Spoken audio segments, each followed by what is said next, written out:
Welcome everybody to this room one of the quarterfinals to the UDDC tournament. We are in this phase of the event. Congratulations all the teams and all the youths you get arrived to here. And we are ready with the positions of the debaters to start the debate. Just only we need the motion.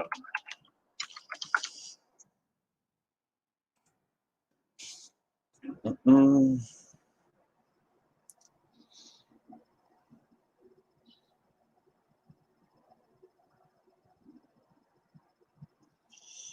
Just 1 second. We have the motion here.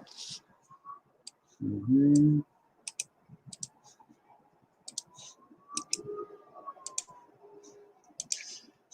Okay, everybody ready? The motion is ready. In 5, 4, 3, 2, 1, go. This house, as a black police officer in the USA, will resign from their job. This house, as a black police officer in the USA, will resign from their job. 15 minutes start now. We go to the 22:56. Good luck, everyone.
Okay, thank you very much. So, welcome everyone to the quarterfinals opening. My name is Ezekiel, and I'm going to be your chair for this round. Judging with me on the panel, I have Christopher and Lika. So, the motion for this round reads: this house, as a black police officer in States of America, would resign from the. At this juncture, I'd like to call upon the Prime Minister to begin the debate for us. Here.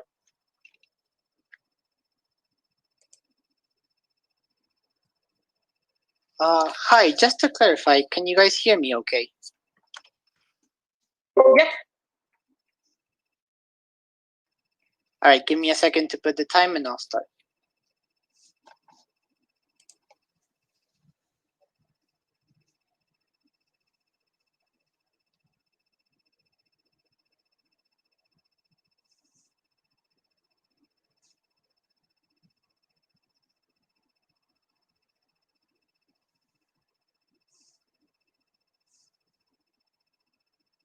Three, two, one. Panel, the justice system doesn't work. Notice how amongst the history, African Americans never had the same rights as other people in the US. And notice how this has been a constant struggle in terms of having rights and in terms of actually being seen as the same citizens. Notice even when they do have the same rights, they are not treating the same. And I think this is necessarily the problem with the justice system and why even being a black police officer, you will never get any change, right? A couple of things. Notice how the problem with police and the problem with the whole justice system is that they are controlled by elite hegemonic forces that through political pressures and that through political acts is the only way that they work. Notice how that makes the police respond to their interests in this whole sense. And notice how as a police officer, you have to obey the laws of your superior captains. This means that as an individual, you have very little individual rights and very little like autonomy amongst the force. I think it's very hard as an individual to make it, and we're going to show you systematic reasons as to why it doesn't work, right? But I think necessarily when you do have these hegemonic forces that work, this means that you have to respond to their interests. This means that, for example, only through political pressure can you actually obtain something and can you actually obtain a change. But notice how, for example, the police in of itself is built upon racist and classist rhetorics. For example, historically, it has always oppressed African Americans. It has always oppressed Native Americans. Notice how this structure as a whole doesn't change, especially with rhetorics from Trump explicitly going against like these peaceful protests and all of these things. Notice how, for example, when the police actually are built upon racist rhetorics, this is actually much worse. A couple of things. I think the movement of Black Lives Matters is actually spread around the country, but I think the main message that they're giving us right now is that they're telling U.S. police officers to end the racist rhetoric. I think this is like the biggest clash right now in the debate as to in what scenario are we actually going to better the movement that the Black Lives Matter are doing, right? So a couple of things. I think the first, what happens if you are a black police officer? I think the first is that you're collaborating with an organization that necessarily has oppressed your identity and the identity of your family and the identity of everybody you live around with. But notice how necessarily this is a backlash against an individual, because even if you do remain a black police officer, notice how everybody around in your neighborhood and everybody around in your family is actually going to go against the police officers, even if they accept you. I think this backlash and I think this dissonance, this cognitive dissonance that you suffer is actually going to be much worse. But secondly, I think you have a moral right as an individual, because identity is built around what a community necessarily feels and what they have gone through throughout history. This means that the only way to have a legitimacy in a group and the only way for this legitimacy to actually make a change in the status quo is to have the whole community and to have the whole support of the whole community. This means that whenever you have, like, for example, rogue black police officers that are necessarily encouraging these organizations, that oppress black, that are racist, for example. I think this is when the whole community is not as a whole, and I think the ability to actually make a change is actually much worse, right? Secondly, why before that, Poi from Cornell. What are the employment outcomes for Black people relative to other racial groups?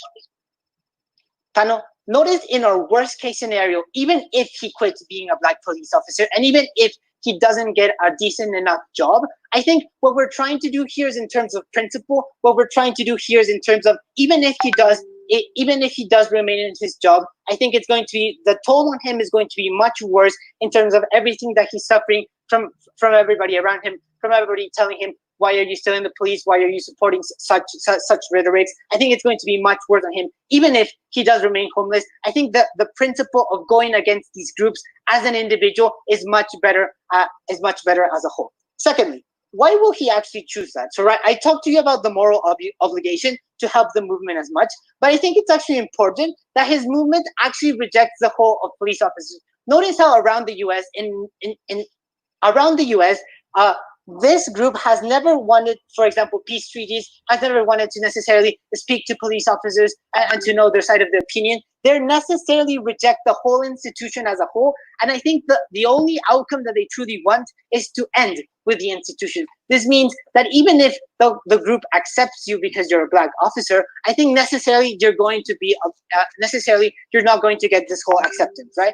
But I think you have this moral obligation. But secondly, I think when you actually remain a Black police officer, you're going to go against what your community is going against, and that necessarily makes you an enemy, or it necessarily doesn't make you, like, for example, friendly towards the rest of the community that is actually actively fighting to actually want to end with this institution, right? That's the first point. Second point, I think, why can't you get structural changes as a police officer if you do remain? First of all, I think even if you're a police officer, because you have to follow the rules constantly, this means that in a hierarchical system, you have no means of actually making any changes, because you necessarily have to rise up against the ranks. And even if you do, that takes a lot of years and it takes a lot of efforts. But even if you do rise up against the ranks, notice how you still have these political forces that you still have to respond to their interests. So this means that you can't, like, always get what you want as a police officer. But secondly, even if you can get this, notice how the police law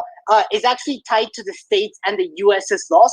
This means, for example, that the law in the US, where you can, when you have an unreasonable doubt of danger, you can actually shoot anybody. And the reason why police officers aren't in prison who actually kill innocent people, or who actually kill just because they feel in danger, is because this is a law in the US, and it's a law in every state. Notice how even if you can make all the changes you want as a police officer, you still can't make the changes in the institutional base of the US. And notice how the only way that you can actually make these changes is through political pressures.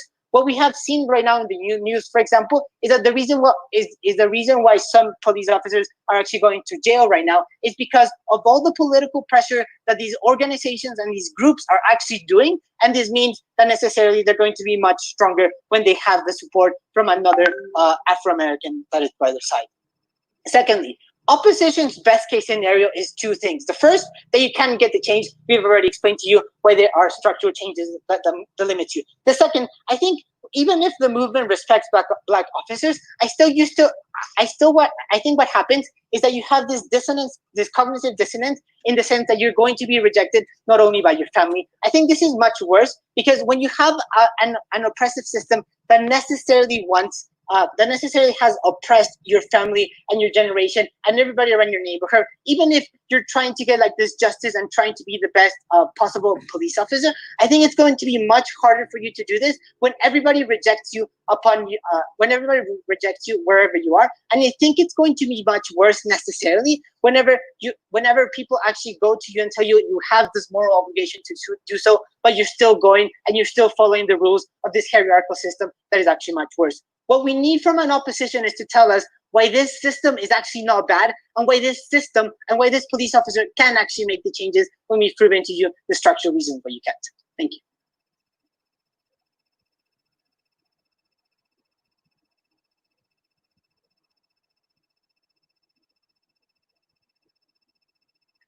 Okay, thank you very much. Prime Minister, for your speech. Moving on, we'd like to invite the leader of opposition to present the case for such opposition here.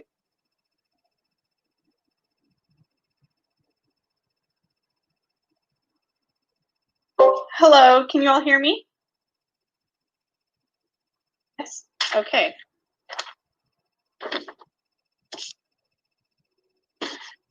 In opening opposition, we believe all people deserve equal rights when interacting with law enforcement. As a Black policeman, one of my top priorities would always be making the world a better place for me, my family, and especially during this trying time in America, my people.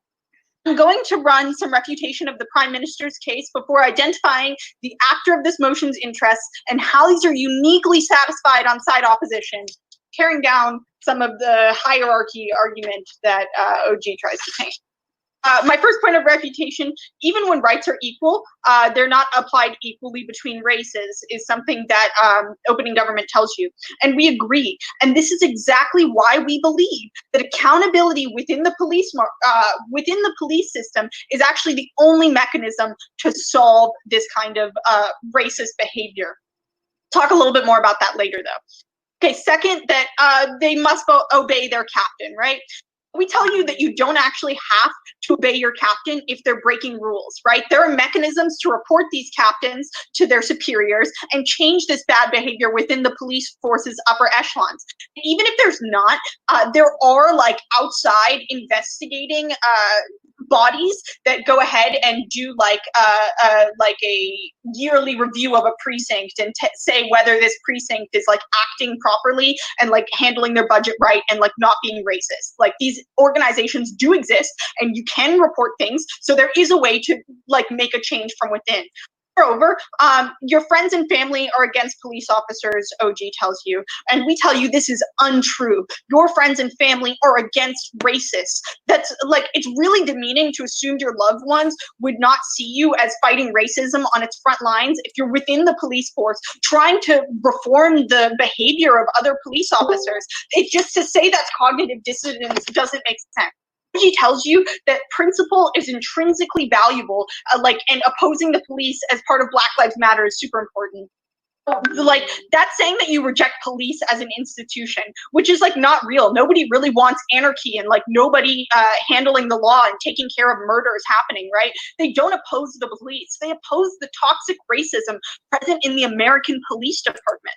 We also tell you that this principle of upholding Black Lives Matter is best done within the police force, where you can interact with problematic officers. Hopefully through compassion, friendship, and showing them your struggle, you can change these behaviors. And even if not, there are always those mechanisms to oppose racist behaviors and report them, like I mentioned earlier with the outside reviews. But hierarchy is also too simplistic a view.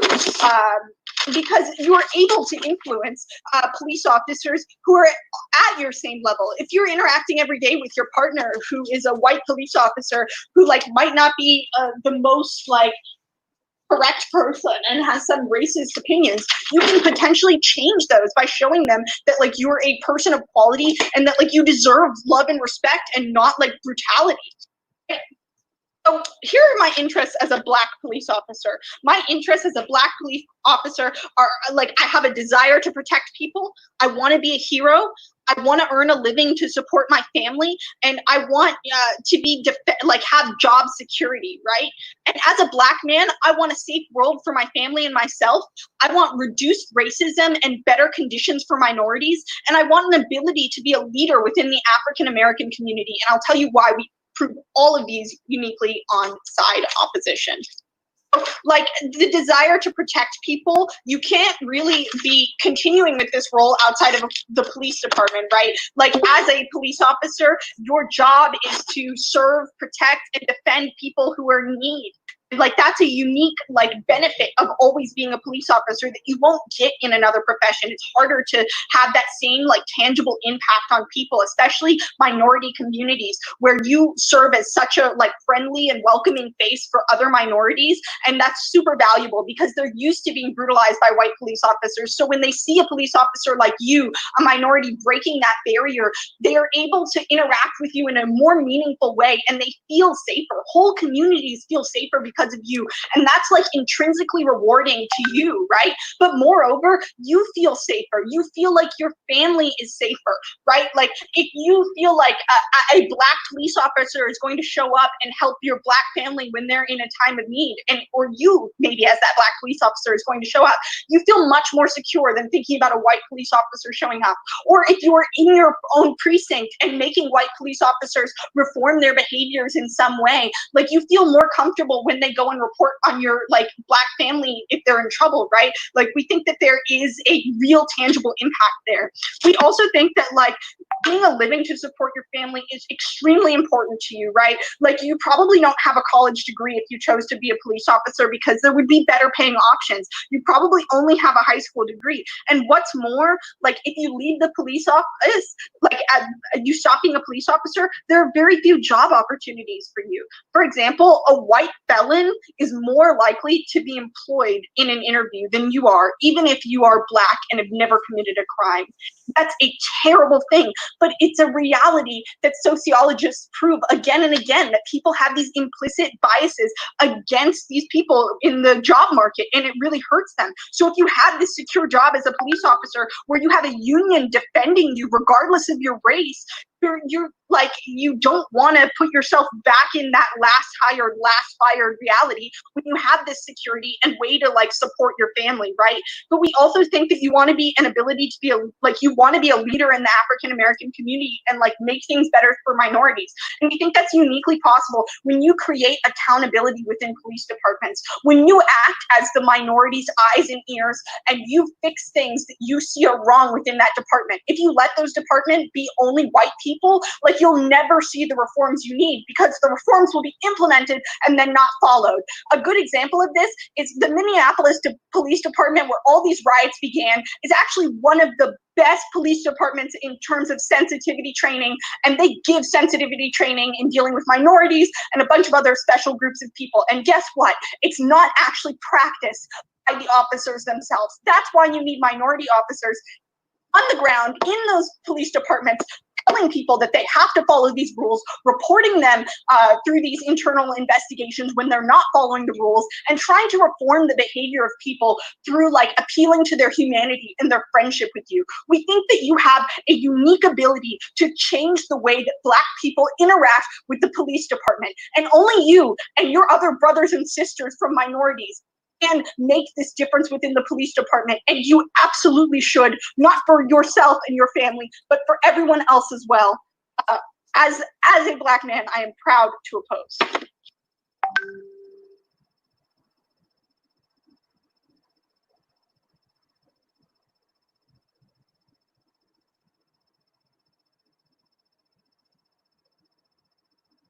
Thank you very much, Leader of Opposition speech. Moving on, we'd like to invite the Deputy Prime Minister to extend the case for its government.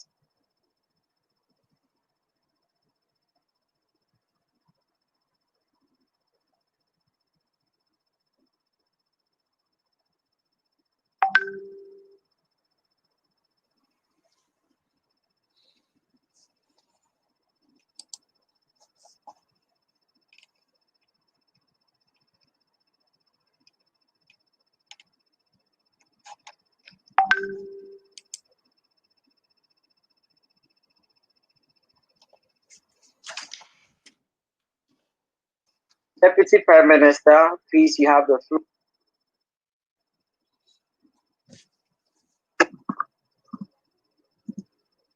So, can you guys hear me right now, or you cannot? Okay, thank you.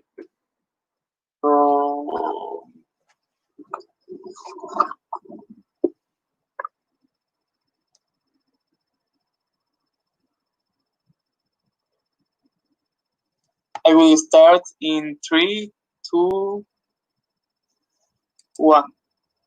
Panel, we agree with the opening opposition that the aims of the African American police officer is to make the world a better place, to become a leader of of his community, of their community, like to be a hero for them, and also to have a stable life, to have uh,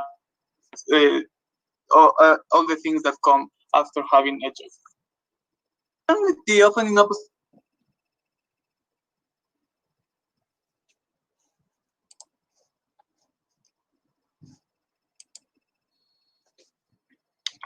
department, that if you take a reform, that if you take any mechanism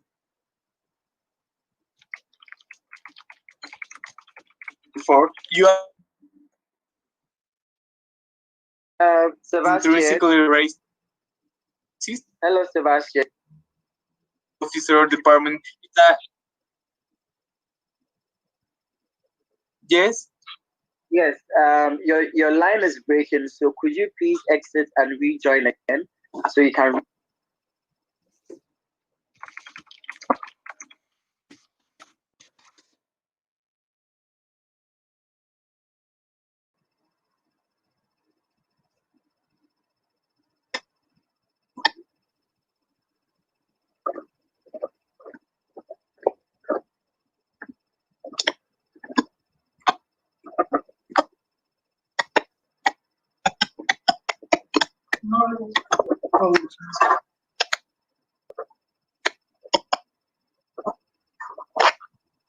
Okay, so can you hear me right now?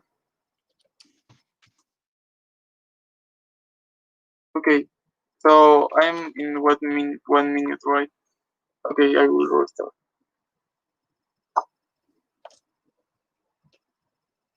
So I will.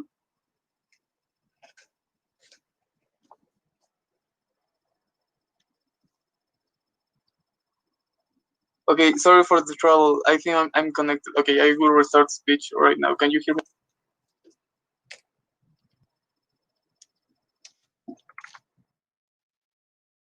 Okay, thank you. I will start in 3, 2, 1. Panel, we agree with the opening opposition that the aims of this police officer is to make the world a better place, to become a leader for his community, to like be kind of a hero. We also agree that the aim is to have all the outcomes that you get after having a job.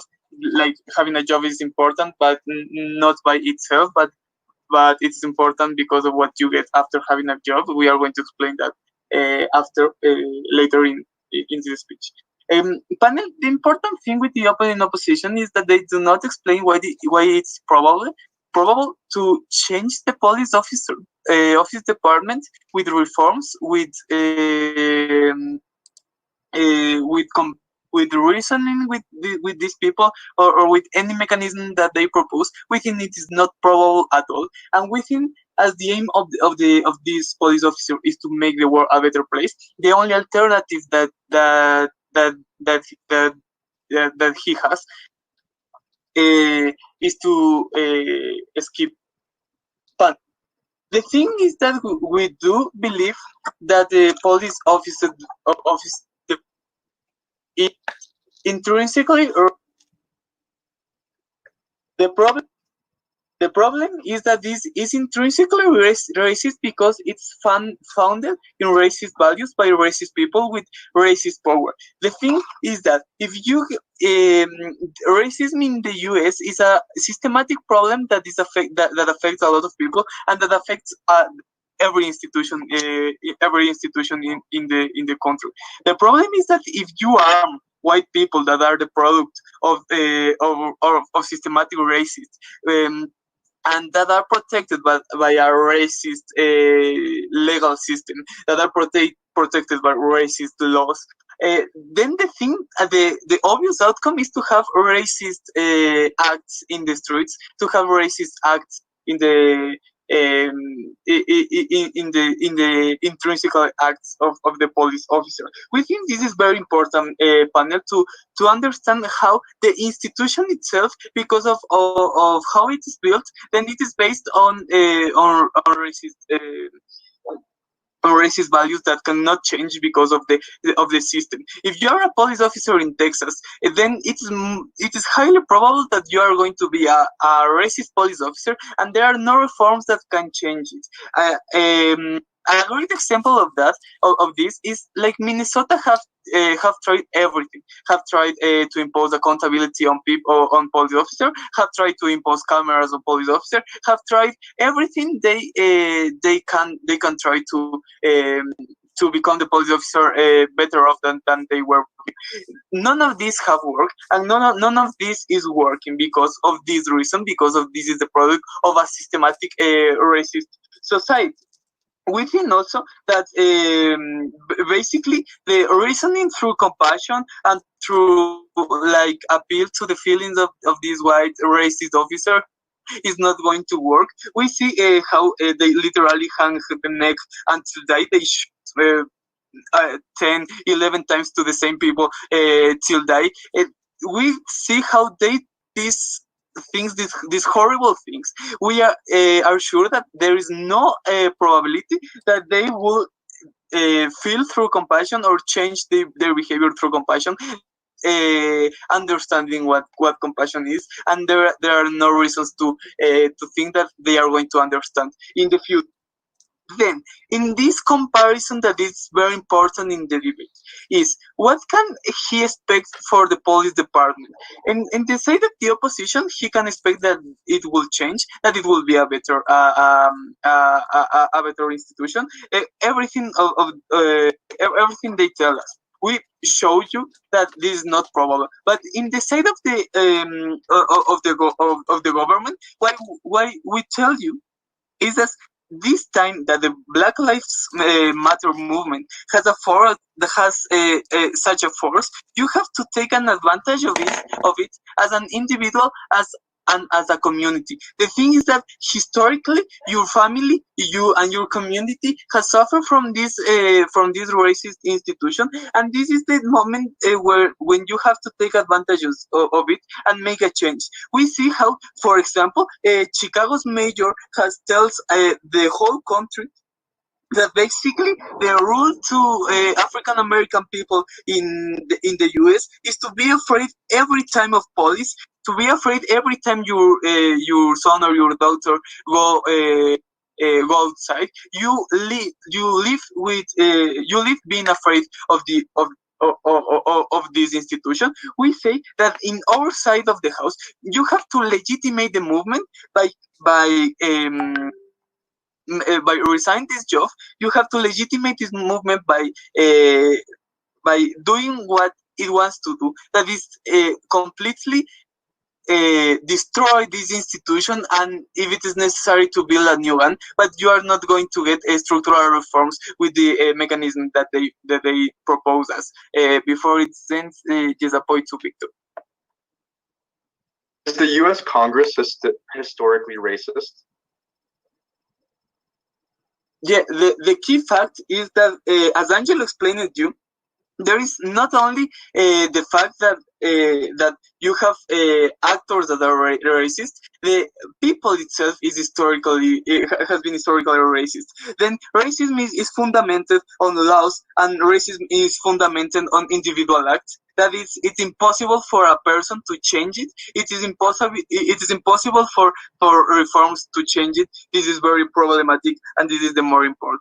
Why it is not that important to maintain our job, because to maintain our job and to like have an income. We say that you want to keep your job, you want a job because you have to have a better quality of life. If you don't have the acceptance of your community, if you don't live if you don't agree with what you do, with what you think, we think it is more problematic than to have a job. We think there are more alternatives. We think it's very probable, it's highly probable that the community itself give jobs or help to African American police officer to give jobs to obtain new jobs after this happens. We see there are a lot of more things. Having a job is not the most important. The most important is to live and to agree with what you think and what you have to do to change this system.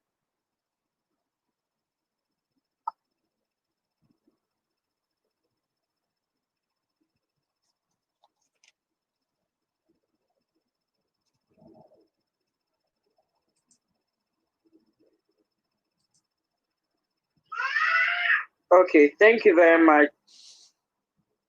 Thank you very much, Deputy Prime Minister, for your speech. We'll proceed by inviting the Deputy Opposition Leader to conclude the first half of the debate. Here.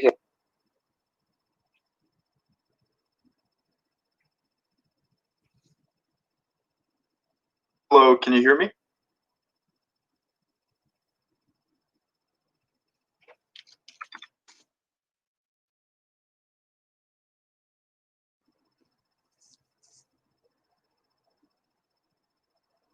Okay.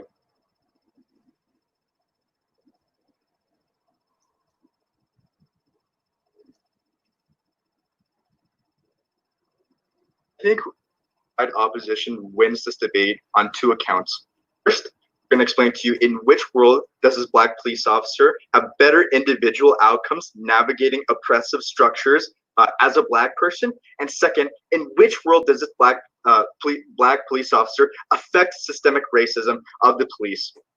Let's talk about individual outcomes. What does opening government say about my POI, about what if this person becomes unemployed? They say through unemployment, if you are unemployed, you're probably going to be happy because you're fulfilling this abstract principle. We say that the material suffering that you have when you're unemployed and the psychological stress that causes onto you, on top of the health outcomes that you have individually, is probably not going to be a good thing, on top of the fact that you're probably going to be poor for a long time, struggling to find employment. And not to say, and also you're probably going to feel bad when your family is worried sick about whether you can have a job. This stuff affects your utility, your ability to be a happy individual. We think that this is something that's going to affect you for a long time, and that you're already lucky to have a job and have a job as secure as being a police officer.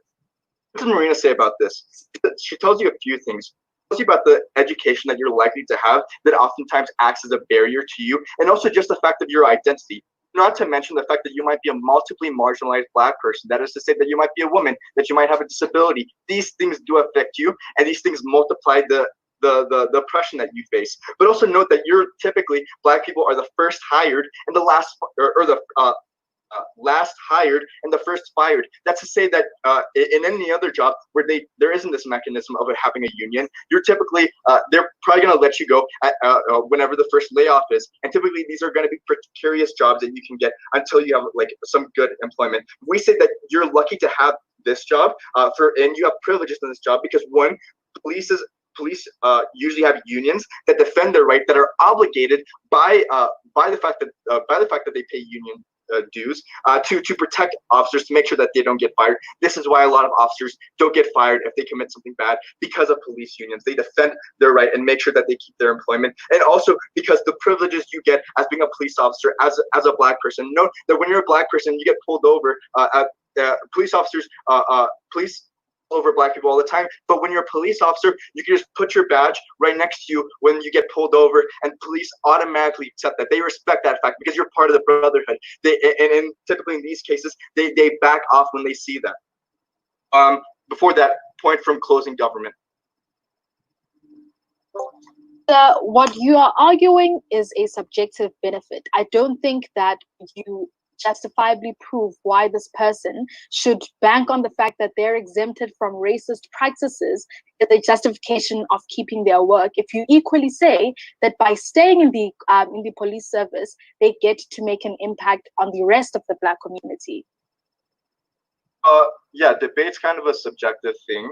So, and racism is pretty much built on subjectivity. So I'm pretty sure that this is something that can materially help. So like in the comparative, when you look at opposition, when you get pulled over as a black person, when you get pulled over because you don't, and when you also suffer because you don't have a job, this thing is going to make you very unhappy, and government needs to tell you why you're going to have this job security, why you're going to be able to be protected from this stuff. Note that your family also gets protected, but they don't get protected when you're on opposition. We're the only one that is comparative in this nature. Now we're going to talk about in which world does black police officer affect systemic racism of the police. So what does opening government tell us? They tell us that you're probably not going to affect the system because it's systemic. But note that they don't actually give you any concrete reasons why you can change the system. We tell you that accountability mechanisms will allow you to kind of act, such as whistleblower mechanisms, to tell you when there's corruption or when there's racism within a police system, or when even in the investigations of police officers, which are conducted by police officers, where they may ask you about your partner if they've done something racist. You as a black person have as an identity and have it and probably going to feel responsible to act on behalf of black people in a racist incident and go against your partner. If that person was a white officer, they likely won't be able to. They actually won't have this thing that kind of nags them to want to cooperate and to go against their partner. So we think that you get kind of changes within this. This might not be huge systemic things, but even these things provide some marginal justice that we think it only comes from our side, where you can have justice within the police force. But note that also when you don't intervene in these systems, such as the way as opening government has, is that you allow for these systems to fester. You allow for racists to run these very powerful organizations. In my POI, I asked if Congress is a historically racist organization, and it's obviously it has been. But the reason why we say people of color should be in Congress is because they can prevent racist legislation from getting passed, and also propose anti-racist legislation. Similarly, if some reform is being implemented within the police, and they might think that this is a result of Black Lives Matter and why police officers might not be in agreement with it, a black police officer can serve as an ambassador and explain why this is good, why you should follow these things, and hold people accountable to it. What does Marina also tell you? She tells you about obeying captains she tells you about why you won't obey your captain, because like the thing is that you have the potential to become a captain, so you can kind of have power within this structure. But even if you don't, we say that there's civil disobedience that you can have within a system so that you can refuse to do this. And obviously, as we've seen already with a lot of police officers, they don't get disciplined whatsoever when they tend to do things that break the rules, right? And so we think that in these kinds of things, you can act as someone who kind of protests against you, and obviously the union is going to be on your side when you do these kinds of things, because they're obligated regardless to stand by you. So police officers this police officer can uniquely serve as a role to kind of make sure that things go well. What else does Marina tell you? A few things. So she talks to you about how the fact that you can make communities safer. Note that this is the same reason why, for example, my mom wants to have a female doctor, because she feels safer when there's someone with a similar identity to her, because she knows that sexual abuse is common with doctors. Same thing with black people. Black people feel safer when they have a black a police officer, because they know that this person probably recognizes the racism and probably won't do this to me. I feel safer, and the officer probably knows that and feels good about that. You, and also as a police officer, uniquely feel better about uniquely have this ability to protect other people. You're enfranchised by the state to. We say all these things overcome the opinions of other people, because you know that these things are good, right? We don't agree with opening government that there's going to be this cognitive dissonance. We say we disagree with that because you probably disagree with the fact that black people should be officers, and you probably agree with reforms should be implemented, and you're probably going to follow through with that, so you don't have this cognitive dissonance. We think, if anything, that's a good thing that black people have, is that they have this that the psychological stress that they get from cognitive dissonance against them not reforming the system. They're probably going to actively seek out to do these things. Very happy to oppose.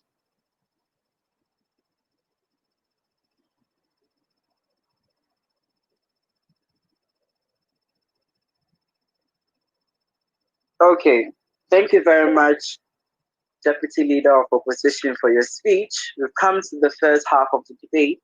Moving into the second half, we'd like to invite the member of government to extend the case for the government's bench. Here.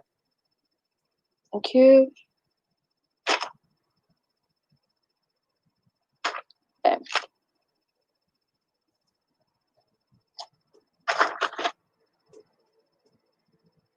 I'm sorry, I'm just fixing my timer situation. Am I audible to everyone?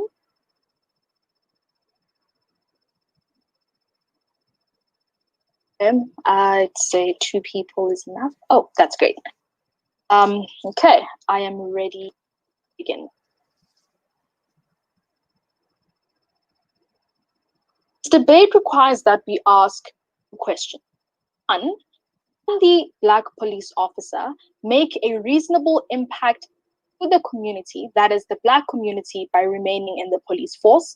Secondly, does staying within the police force fulfill the obligation that they have to themselves as a Black person? That in mind, I'll first deal with issues of rebuttal. So firstly, let's deal with this issue of accountability. What we get from opening opposition is that accountability is the only way to solve the problem at hand, and that we have organizations that we can report to that specifically assist the slide. The simple response to this point here is that this argument is acontextual. Say modes of accountability have always existed. However, how they function is part of the problem. I will speak specifically on the function of these I guess modes of accountability later in my speech. But that is essentially the first response, that idea is acontextual because this isn't a revolutionary idea. I would say these avenues of accountability have always existed, and if anything, have always contributed to the problem. Am I audible?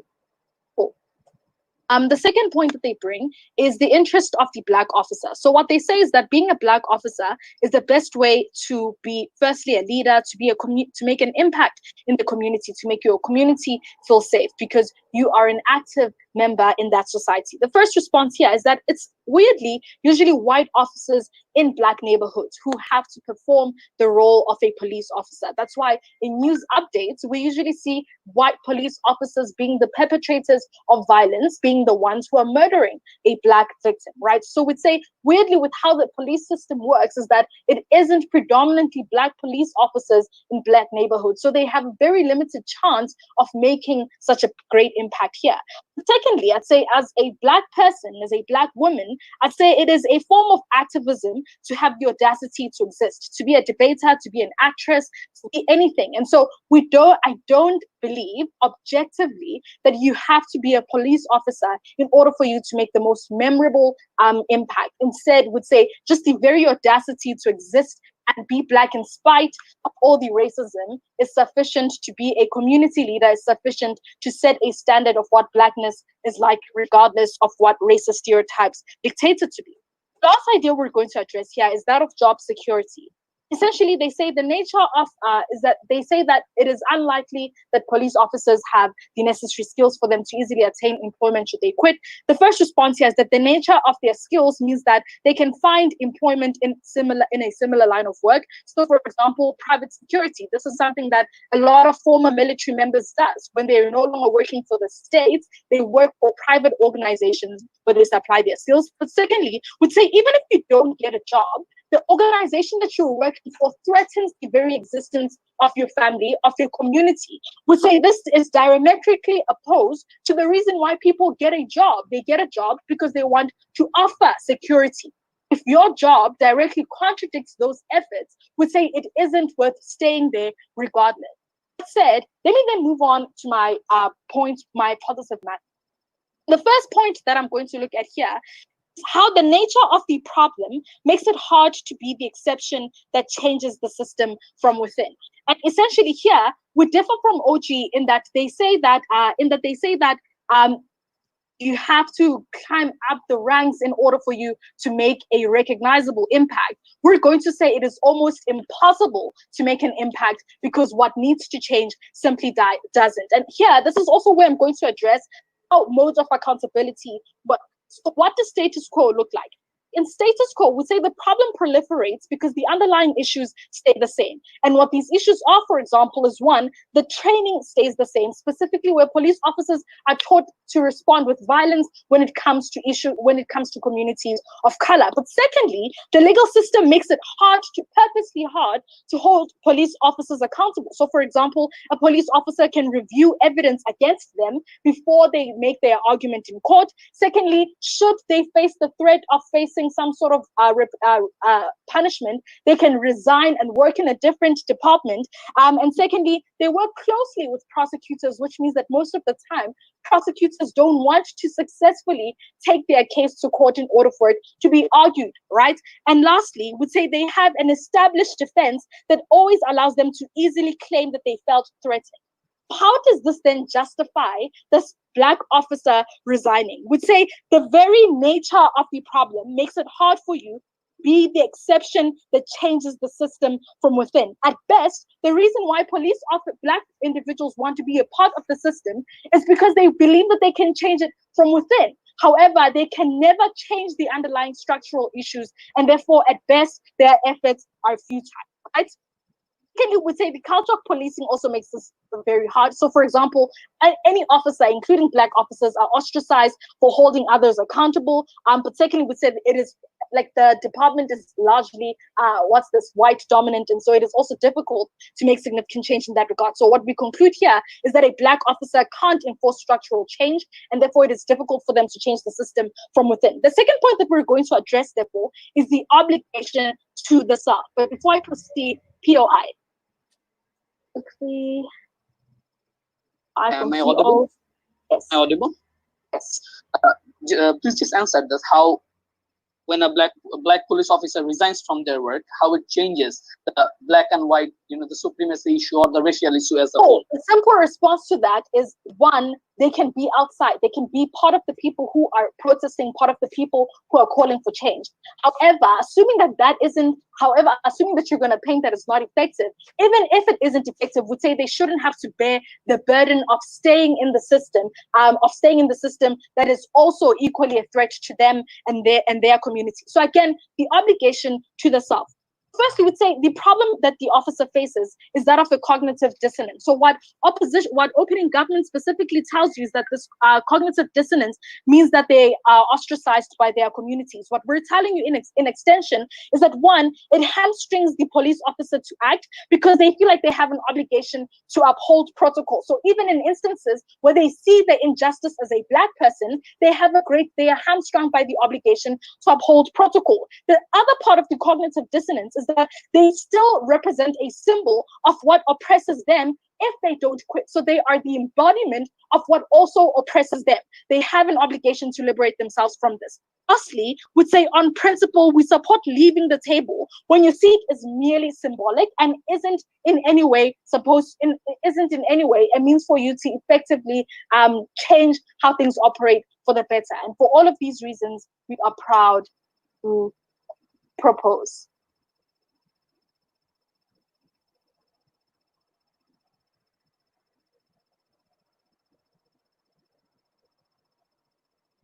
Okay, thank you very much, Member of Government, for your speech. Proceeding, we'll cross over to the Member of Opposition to extend the case for the opposition bench. Here. Am I audible enough?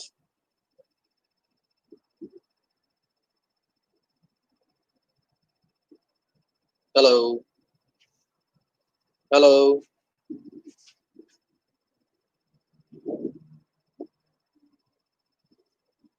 Am I audible enough? Yeah, we can hear you. We can hear you. Okay, let me just set the timer.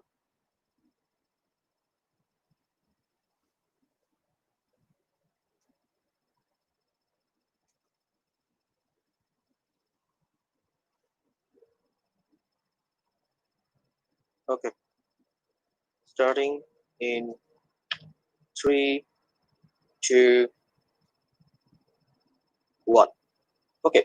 So first of all, there are a few things I think we need to address. First of all, we believe, as the closing opposition, there is no perfect utopia that where we can see that there is zero racial discrimination or zero white supremacy. As long as there are human civilization exists, always there will be a problem on racial discrimination. Now, the goal of closing opposition is to reduce the racial discrimination at its minimum, or at least try to help in reducing the racial discrimination. That is today's goal of the closing opposition. Now, First of all, now today the closing bench will show you that how it is principally not justified to leave the job of a police officer. Then after that, I will show you even if analysis and or an aftermath analysis that how leaving the police job will be more detrimental for the overall black community.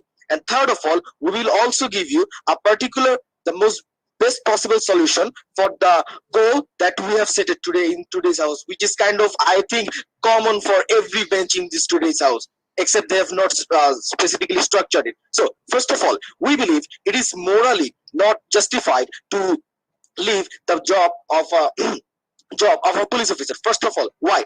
Because we believe it will send a negative message for the black community, how they will lose the very fighting spirit they have now, or the people who are protesting, how it affects this mechanism. First of all, when the other black people who are protesting at the road, they will see that their brothers who are giving up and leaving, who are giving up the very least authority they still have in the administration, and they are kind of giving up on that authority. It will be very much detrimental for their fighting morale, for the cause they're for in the streets. We believe this is not justified, that you as a black person, me as a black person, has a responsibility toward my entire community. And because of my foolish because of my weak mentality, I cannot be detrimental to my entire black community. First of all, the moral obligation that why can a black person should not leave the job of a police officer. Secondly, the even if analysis that even if you believe that our principal justification is not municipally justified, then it will be detrimental for the entire black. It will harm the very stakeholder you all of we are trying to protect, and that is the black community. How? First of all, when you will leave a government job on wheel and you're a black, then it will be detrimental. How? The authority or the government will feel reluctant to even recruit you for any sort of administration job or in the defense mechanism in the near future. Now, this will lead to intensify the already messed up situation of racial discrimination. Can you all see that how we are increasing, how leaving the job will potentially increase the already messed up situation at another intensified level, and which will ultimately cause the increase in violence, which will ultimately cause an increase in racial discrimination, and that what we are trying to avoid at any cost. Now, what is the actual solution, or what is the best possible solution to in this scenario? We believe we believe it is the best possible solution that we should the black people should fight from the system within. How? They can create a better standard, that they can create a better standard. For example, like I do not strangle a man to death just because he's different from my race. I see him as a man, as a citizen of the United States. So the margin or the standard you're setting for the other people, this will become a capital of defense for those people who are protesting in the streets. Overall, it will be a capital which will become the overall good image of the black community, which we believe is very much essential in this protest. Now, if we look through the entire house today, we will see that today the closing opposition takes a debate. First of all, the opening government comes and they said that hegemony is in control, and why should the black people backlash with their own people and work for the administration which oppresses their own, and the black community needs more support. The problem is they never set a goal that they want to. They specifically structured a goal that they want to achieve. And secondly, they did not show how leaving the job of a police officer will help to decrease the control of hegemony, or to help the goal we have set it today to at least help to reduce the racial discrimination. How it will help that mechanism? They have no specific they have no specific structure for that. Now, coming to the closing government, they are saying that very nature of this problem makes it hard to change it from the inside. Okay, system hardly shows zero accountability, and the black people should be the part of people who are protesting. Now, even if we think that their assumptions are correct, then what is the solution in their world, or what is their specific structural solution in their world that will give the marginal benefit over our case, that will give more marginal benefit than of our world. Now, if we come to the opening opposition and why we take debate over that they never showed us a structural goal of what they want to achieve, first of all, and second of all, at first they're speaking about the family of that particular black person. After that, they're speaking about the entire community. So they never really had that specific structure of why, what is the moral obligation which a black person should obey. Secondly, they didn't they didn't quite structure an aftermath analysis, which will eventually help in achieving their goal. Now, let me give you an illustration that why we another illustration of that principal moral, that why we believe that it is very much important to it is very much detrimental for leaving the job. First of all, imagine a small black girl who goes to a school. She will be facing 10 times more racial discrimination, that all the people around her will say that you guys will always give up, you guys will always fall behind us, and we believe that is very much detrimental for the development of that particular black community. And we have shown you the particular set of goal, and even analysis, and shown you that how this aftermath analysis helps to at least achieve, or at least we have shown the best possible way to how to at least help in achieving that goal. Proud to oppose, long live.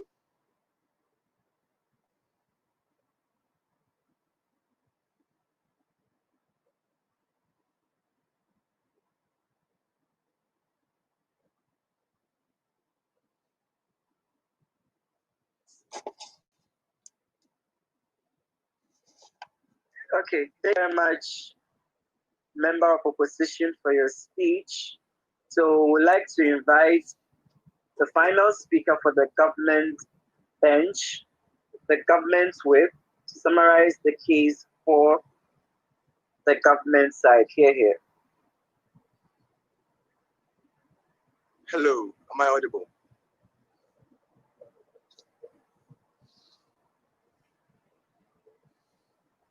Awesome. So I'll be starting in 3, 2, 1.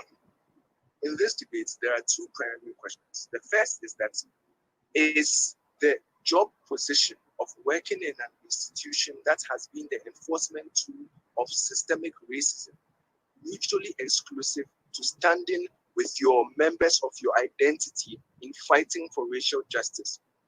The second question is that, if these two are indeed exclusive, or you cannot have full capacity to act in either situation, which situation should you choose? Now, Op tries to give us a burden of trying to explain why we better pursue racial justice on our side. That is not necessarily our burden, but then even though my partner mentions it, I will go on to explain why we do better on that clash on our side. Now, the first clash, must a choice be made? What do you get from OO? OO argues that no, you don't need to make a choice because the police still functions for social good and all that. What we analyzed to you in this debate is that that social good has highly been disproportionate in favor of the white majority in the country. But moving beyond that, what do they argue? They argue that, oh no, you don't need to make a choice because you can always rebel against the police. That argument in itself ignores the nuance that comes with being a member of the police. Like they argue, police unions advocate for members of the police, which means that it is hard for you to hold police people accountable, even if you show evidence of their crimes.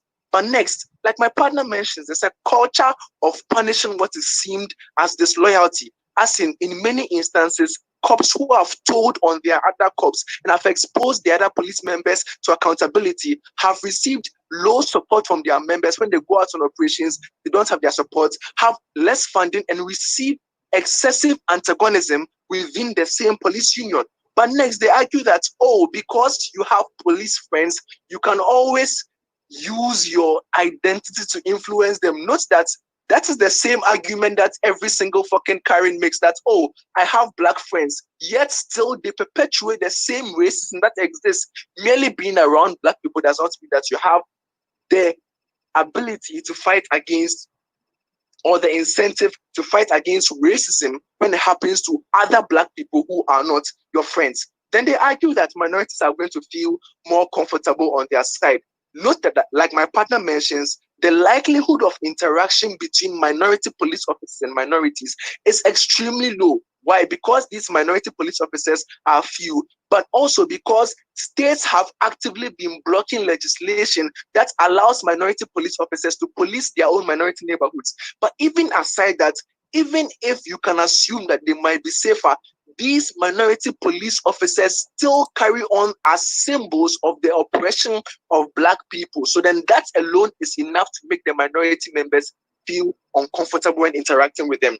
From CG, what do we analyze to you? We analyze to you the positioning of identity against institution in this debate, that there is an extreme mutual exclusivity, that because of the culture of the police, of covering up crime, of enforcing racism, and their current mandate in the US to use force to quell protests of Black Lives Matter, they are diametrically opposed to the survival of black people.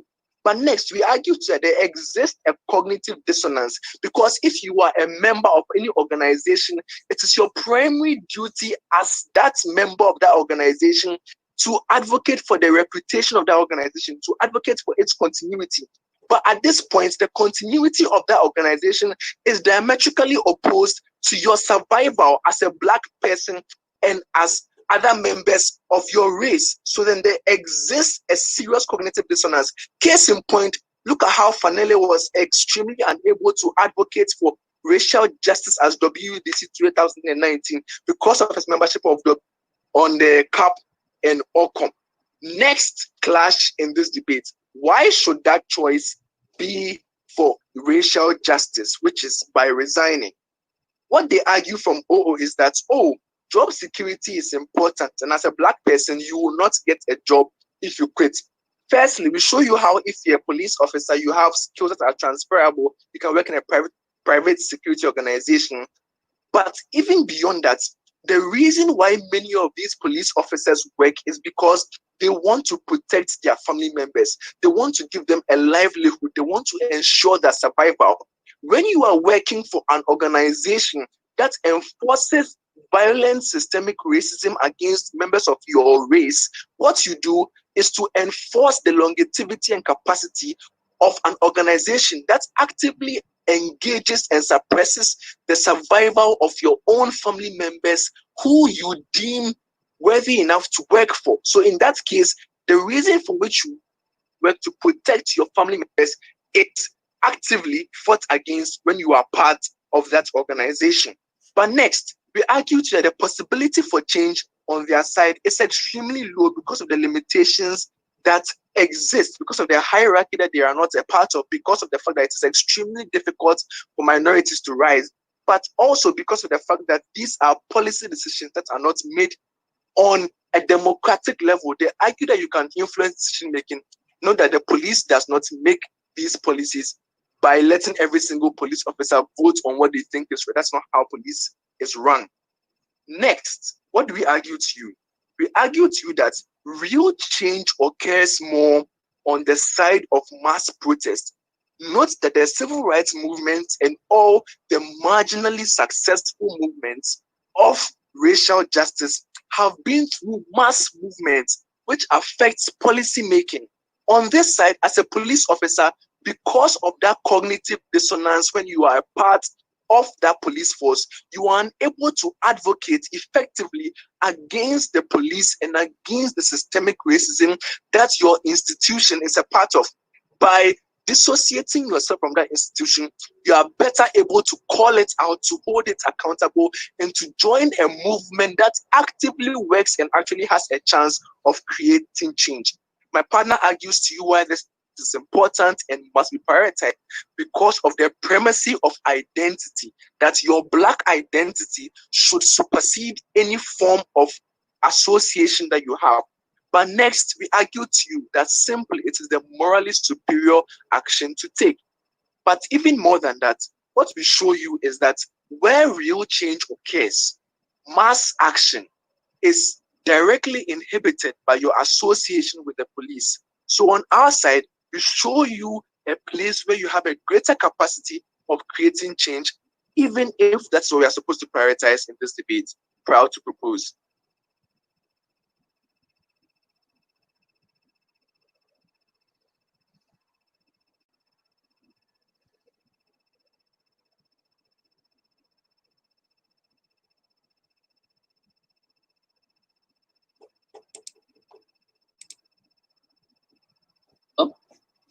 Audible?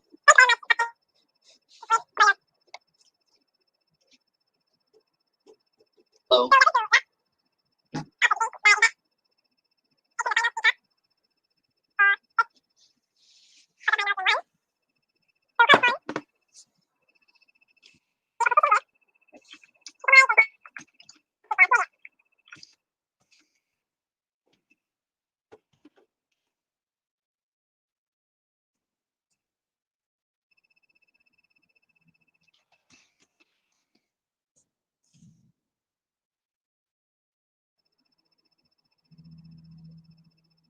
Am I audible? Oh. So should I start my speech? Okay, can anyone hear me so I can proceed?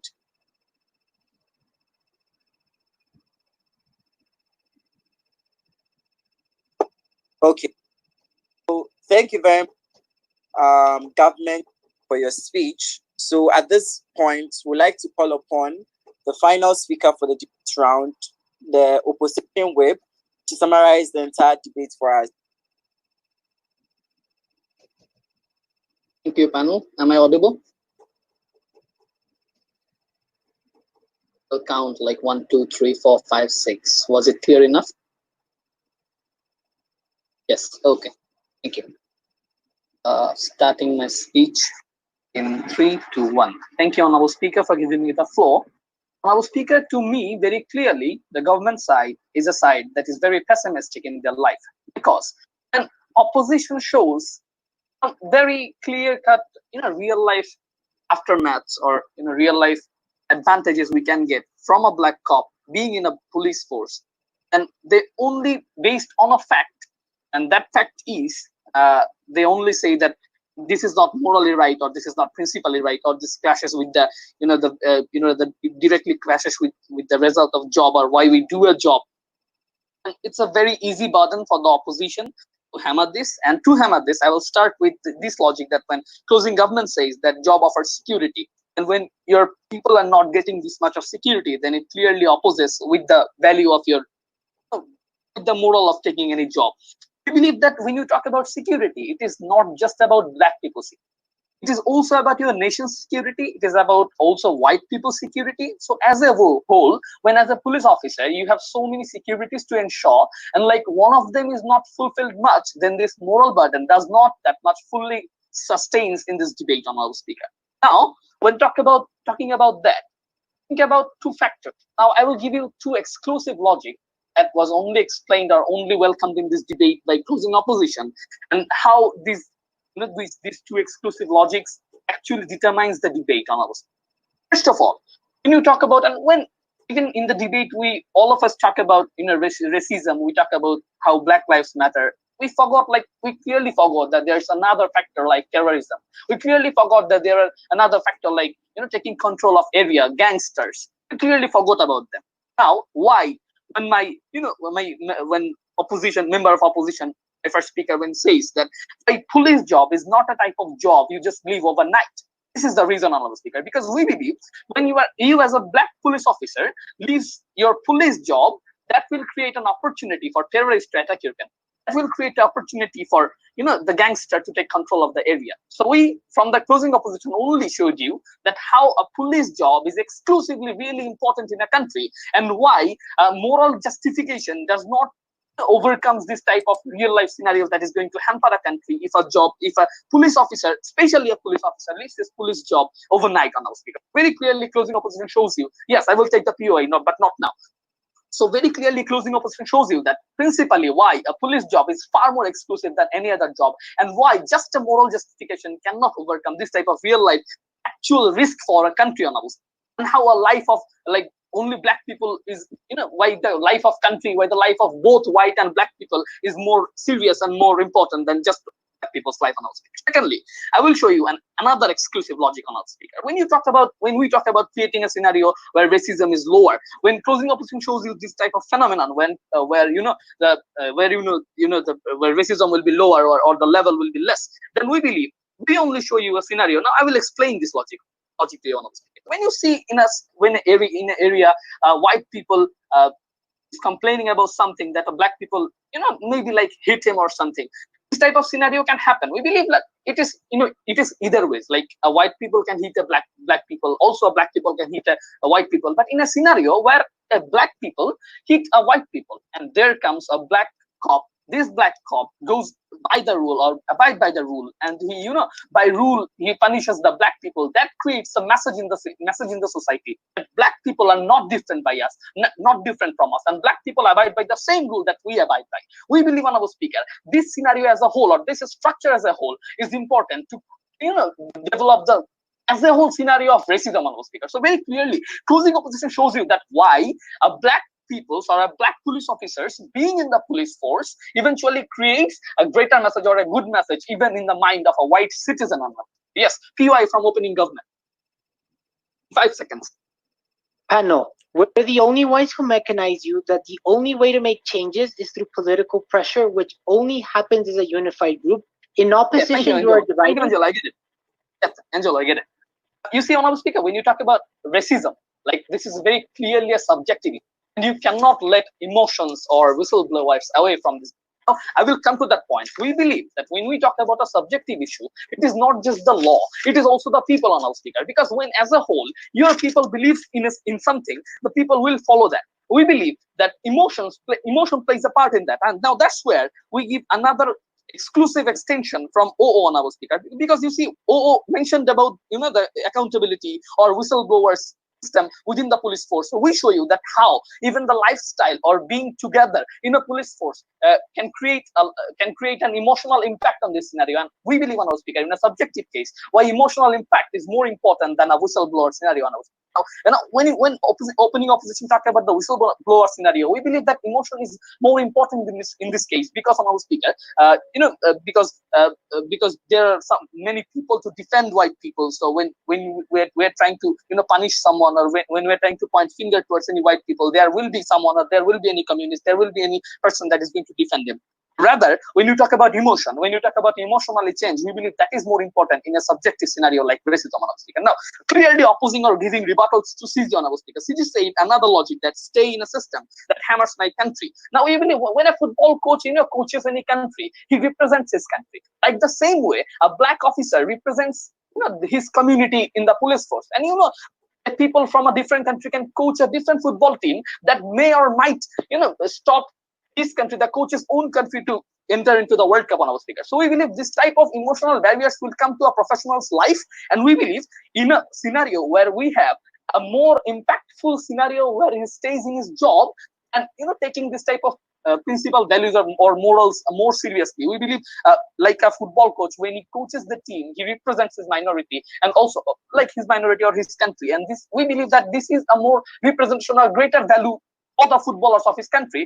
In the similar way, where opposition bench showed you that how staying in the system, even if there's a moral burden, creates another opportunity for for the people of your country, and how moral justification is not that much important or not that much valuable comparing to the real life scenarios or the real life examples we give you on our speaker. Now, thirdly, and closing opposition shows you that we can still work for our community. Very clearly, they also know that will be not much sufficient, like working from a police or like working in a police force on our speaker. Fourthly, when closing opposition shows you that minority cops are not allowed into the minority neighborhood, we believe this is not a very good logic on our speaker. I'll take it in 15 seconds. We believe this is not a very good logic on our speaker, because black people doesn't abide by the rule. Black people goes to areas they want to live on our speaker. So you cannot, as a government, try to figure out areas where black people live less on our speaker. Even if there are less black people, we believe their minority cops can put a very important impact in that area also. So very clearly, closing opposition was far more exclusive than any other houses in this debate. Closing opposition takes this debate on our speaker. Thank you.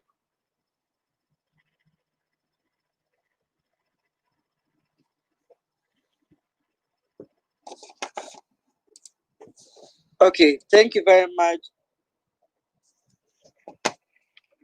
for your speech. We've come to the end of open quarterfinals room 1. So judges, please proceed to the judges' liberation room. And to the teams, congratulations. We are done with this round. Cap will give you further details about the pick and any other vital information.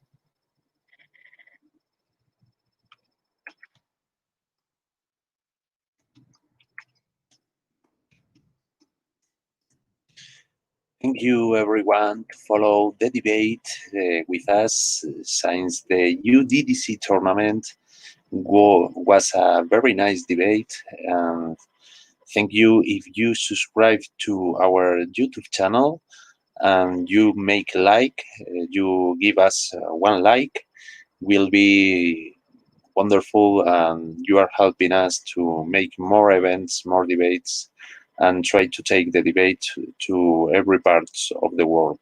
So thank you to be here, thank you to follow the debate, and thank you to feel the debate, to believe in the debate between all the parts of the world. This is so special. So subscribe to our YouTube channel, and thank you to be here.